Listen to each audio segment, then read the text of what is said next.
buat kalian semua. Oke, kali ini aku mau menceritakan film yang berjudul The Rise of a Tomboy. Penasaran kan sama alur ceritanya? Cus, simak aja videonya. Dikisahkan seorang gadis cerdas berparas cakep dan tomboy. Ia adalah Hee Siwoo. Hee Siwoo adalah mahasiswa Universitas Sydney, jurusan matematika. Kecerdasannya jangan ditanya, jelaslah melampaui rata-rata. Hobinya tak seperti gadis-gadis yang lain. Ia suka tinju dan taekwondo. Dan kesibukannya sekarang adalah sedang meneliti dan menemukan ramuan cinta. Loh, memangnya bisa ya? Mari kita simak ceritanya. Hee Siwoo ini mantap sekali akan meneliti ramuan cinta. Namun penelitiannya ditolak oleh dosennya karena membutuhkan biaya banyak dan tak yakin akan berhasil. 怎么就不能证明英国人已经总结出了炮灰理论？最美好的时光里找到最为理想的另一半，从而挽救无数个家庭悲剧。 Hee Siwoo tetap ngotot karena ingin semua orang hidup dengan pasangan ideal.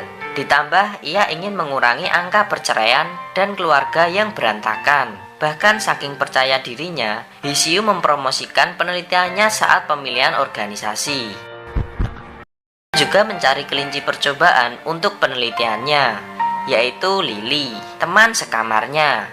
Awalnya sih sukses. Lily berhasil dapat pacar, sayang-sayangan. Ujung-ujungnya gagal juga. Saking patah hatinya, Lily sampai mau bunuh diri. Satu kampus pun nganggep Hee Siwoo ini cewek gendeng. Lalu gimana nasib Lily? Untungnya dia diselamatin oleh seorang cowok yang lagi diving di laut. Lelaki baik itu bernama Ye Si-yi. Dia berasal dari Beijing. Pekerjaannya adalah musisi, namun tak terkenal sama sekali. Hee Siwoo yang panik jika Lily akan bunuh diri, segera menyusulnya. Namun saat ia melihat Lily dipelukan cowok penyelamatnya, lalu dihajarlah cowok itu sampai nyungsep ke pasir laut.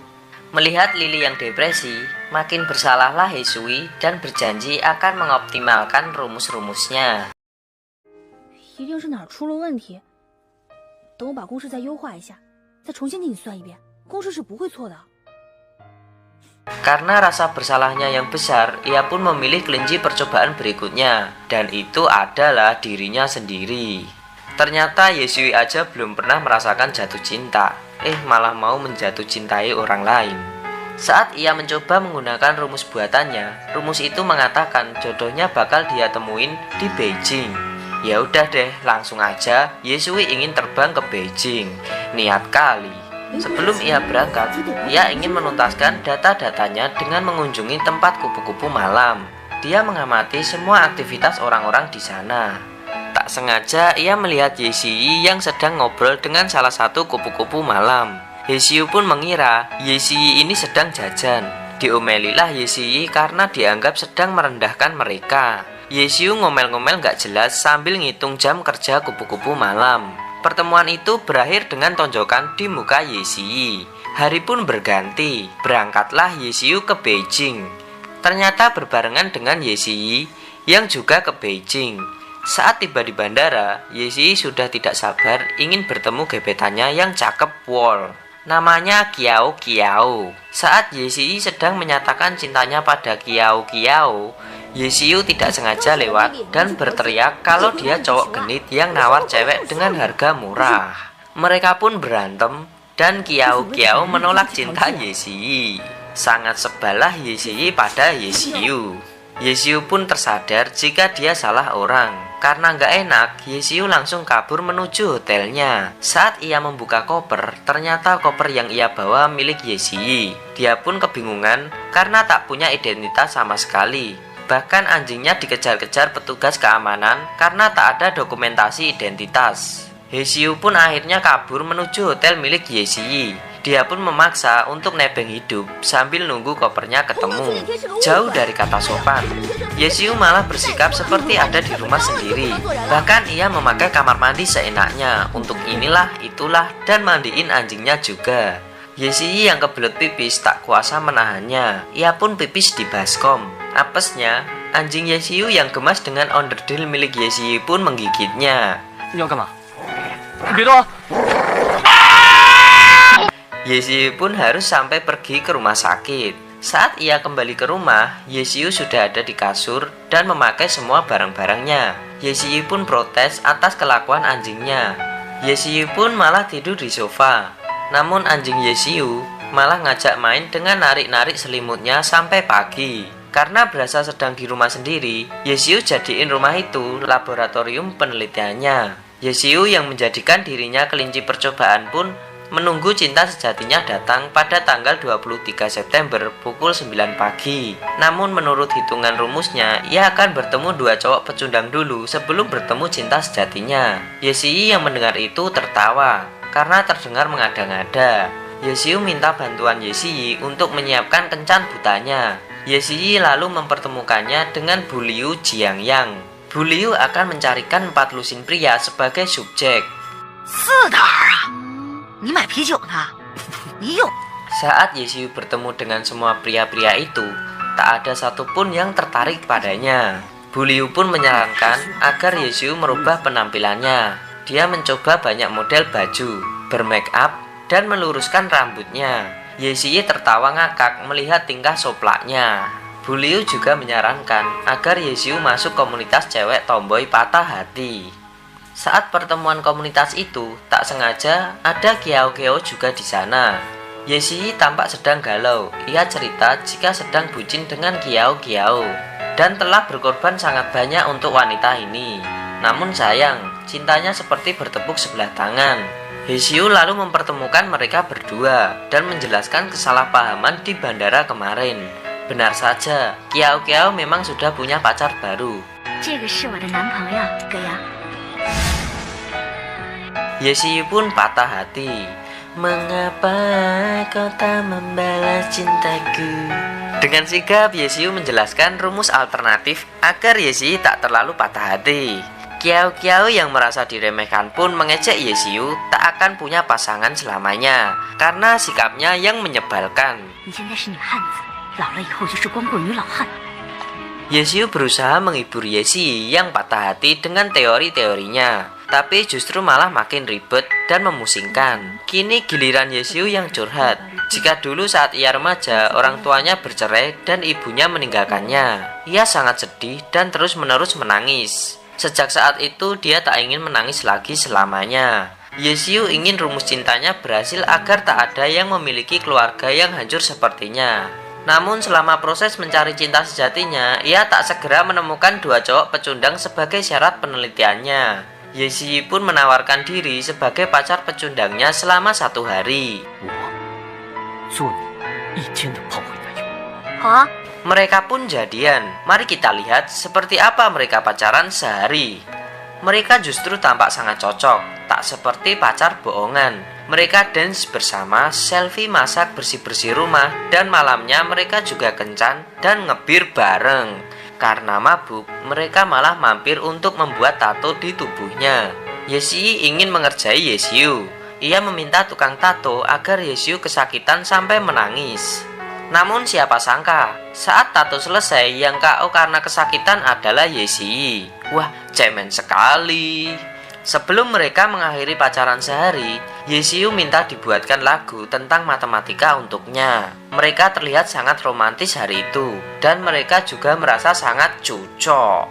Nah, saat akan pulang, Kiao Kiao mendatangi mereka dan ingin ngobrol 4 mata dengan Yesiu. Mereka pun sempat rebutan dan tarik-menarik. Namun Yesiu lebih memilih pergi dengan Kiao Kiao. Oh no, oh no. Inilah patah hati pertama yang Yesiu rasakan. Penelitian Yesiu tak berhasil mendapatkan pendanaan dari kampusnya. Namun karena penelitian ini menarik, ada perusahaan Cina yang tertarik mengembangkannya dalam aplikasi ponsel. Ia pun datang ke perusahaan tersebut untuk tanda tangan kontrak. Saat berada di lift, ia bertemu pacar Kiao Kiao. Cowok tampan itu adalah Giang, dan dia seorang manajer di perusahaan itu. Sebelum tanda tangan kontrak, Giang malah ngajakin main Sudoku. Ternyata mereka punya hobi yang sama. Saat Yesiu pulang ke rumah, sikapnya menjadi dingin pada Yesiu. Tampaknya ia masih cemburu atas kejadian semalam. Yesiu pun jalan berdua dengan Giang untuk menjelaskan detail penelitiannya. Setelah saling ngobrol, ternyata usia mereka sangat cocok jika jadi pasangan. Giang mulai naksir dengan Hesiu dan mengabaikan Kiao Kiao. Bahkan ia malah lebih memilih ngajak Hesiu makan malam. Yexi masih berbaik hati untuk membantu Hesiu dengan mencarikan cowok pecundang kedua sebelum benar-benar bertemu cinta sejatinya. Mereka pun janjian di restoran. Saat berangkat, mereka sempat terpeleset papan skateboard. Cowok pecundang ini agak aneh, bahkan lebay. Namun Hesiu tetap ingin mengundangnya ke pesta ulang tahun perusahaan. Yexi pun ingin ikut juga karena undangannya masih tersisa. Acara pesta itu diadakan di pinggir pantai dengan sangat mewah. Di sana juga ada Giang dan Kiao Kiao. Giang membuka acara itu sekaligus mengumumkan launching aplikasi rumus cinta buatan Hesiu. Kiao Kiao masih saja mengejek Hesiu yang tak mungkin akan punya cinta sejati karena kelakuannya sangat tomboy. Hesiu nggak terima dong, ia langsung membela diri dengan teori-teori jelimet andalannya. Kiao Kiao lalu menantangnya untuk dance erotis demi menunjukkan siapa yang paling feminim. Hesiu menerima tantangan itu. Ia menari di atas kursi dengan kibasan rambut dan gerakan yang mantap. Aduhai, semua mata yang melihat pun tak berkedip. Namun di ending tariannya, ia mengeluarkan teknik taekwondo untuk membelah kursi menjadi dua. Buset dah. Kiao Kiao yang merasa kalah pun berencana membuat Hesiu mabuk. Dan ia bersekongkol dengan cowok pecundang agar membawanya ke kamar untuk berduaan. Untungnya percakapan itu didengar oleh Yexi. Yexi pun mengatur strategi untuk menyelamatkan Hesiu dari cowok pecundang itu. Saat cowok pecundang akan memulai aksinya, tiba-tiba pintu kamar diketok. Cowok pecundang itu keluar dan langsung dicium Ladyboy. Karena lengah, Hesiu pun berhasil menyelimat kamarnya. Cowok pecundang itu ingin memulai aksinya, namun apes. Hesiu muntah tepat di wajahnya. Lalu Yexi muncul dan mereka pun baku hantam. Adegan berganti ke Giang dan Kiao Kiao. Giang mengkhawatirkan Hesiu dan mendengar suara ribut-ribut di dalam kamar. Ia lalu masuk dan segera menyelamatkan Yexi yang babak belur dipukuli cowok pecundang. Terbongkarlah sudah jika cowok pecundang itu adalah pria suruhan Kiao Kiao. Padahal Kiao Kiao cantik ya, namun tak berhati baik. Nggak guna. Giang langsung marah dan ilfil, lalu memutuskan hubungannya dengan Kiao Kiao. Sedangkan Yexi membawa Kiao Kiao pulang ke rumahnya karena mabuk berat. Esok harinya, ia melihat ada foto profesor matematika ternama. Ternyata itu adalah ayah Yexi. Hesiu yang tergila-gila dengan matematika pun memohon-mohon meminta foto itu. 你给我撒撒娇啊！ Yexi pun sengaja mengerjai Hesiu untuk bersikap manis. Ya, karena dia tak tahu gimana caranya bersikap manis, ia malah jongkok dan menjulurkan lidah seperti anjing yang manis. Karena menurut Yexi rayuannya masih kurang, Hesiu pun langsung duduk di pangkuannya dan ingin mencium. Yexi malah ketakutan sendiri. Ternyata hari itu Giang ingin mengajak Hesiu kencan. Saat berkencan, mereka mengunjungi papan Sudoku. Lalu Hesiu meneruskan Sudoku milik Giang yang tak terselesaikan. Karena betul semua, Giang memberinya tanda love yang artinya ia telah jatuh cinta. Adegan pun berganti. Yexi menulis kegalauannya lewat musik sambil mengenang semua kenangan indah bersama Hesiu. Lagu itu berjudul Detak Jantung. Saat lagu itu rilis, Hesiu menontonnya dan menyadari jika kemarin mereka benar-benar jatuh cinta. Sayangnya aplikasi mengatakan cinta sejatinya bukan Yexi, melainkan Giang. Ia pun memilih nurut apa yang dikatakan aplikasi karena tak mau nasibnya berujung perceraian seperti orang tuanya. Ia juga sempat curhat pada sahabatnya Lily jika sebenarnya ia lebih cinta pada Yexi. Namun ia memilih tak mengangkat telepon Yexi. Tibalah tanggal 23 September. Menurut aplikasi, itu adalah hari di mana ia akan bertemu dengan cinta sejatinya pukul 9 pagi. Ia pun janjian dengan Giang untuk berkencan. Cuaca hujan membuat suasana semakin menegangkan. Yexi yang sebenarnya tak rela pun menyusul mereka. Namun Hesiu hanya memberikan payungnya dan memilih satu payung dengan Giang, lalu pergi. Yexi menjadi sad boy. Ia galau, menangis, merana sambil menatap akuariumnya. Karena patah hati, ia memutuskan kembali ke Sydney. Namun sebelum berangkat, ia menitipkan lagu untuk Haesyu. Ia pun jadi goyah dengan penelitiannya. Hubungannya dengan Giyang semakin dekat, bahkan mereka kerap berkencan dan bermain terjun payung bersama. Disitulah Giyang menyatakan cintanya. Harusnya Haesyu merasa bahagia karena telah menemukan cinta sejatinya. Namun ia malah terus-menerus memikirkan Yesiyi. Malamnya, mereka pun dinner. Di momen itu, Giyang pun melamarnya dengan cara yang sangat romantis. Namun saat musik diputar, ternyata itu adalah lagu buatan Yesiyi.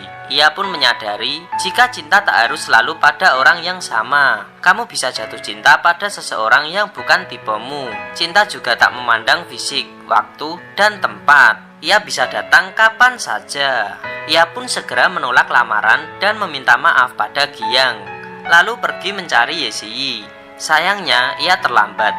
Yesiyi telah pergi. Kini ia hanya bisa melihat foto-foto kenangannya saja. Haesyu memutuskan kembali ke Sydney untuk membatalkan penelitiannya. Dosen pembimbingnya yang merasa kasihan lalu berniat ingin mengenalkan Haesyu dengan anaknya.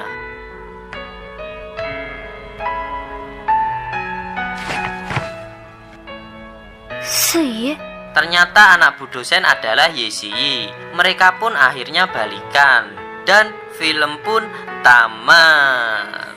Nah, bagi kamu yang punya cerita punya pasangan yang beda banget denganmu, bisa diceritakan di kolom komentar. Oke,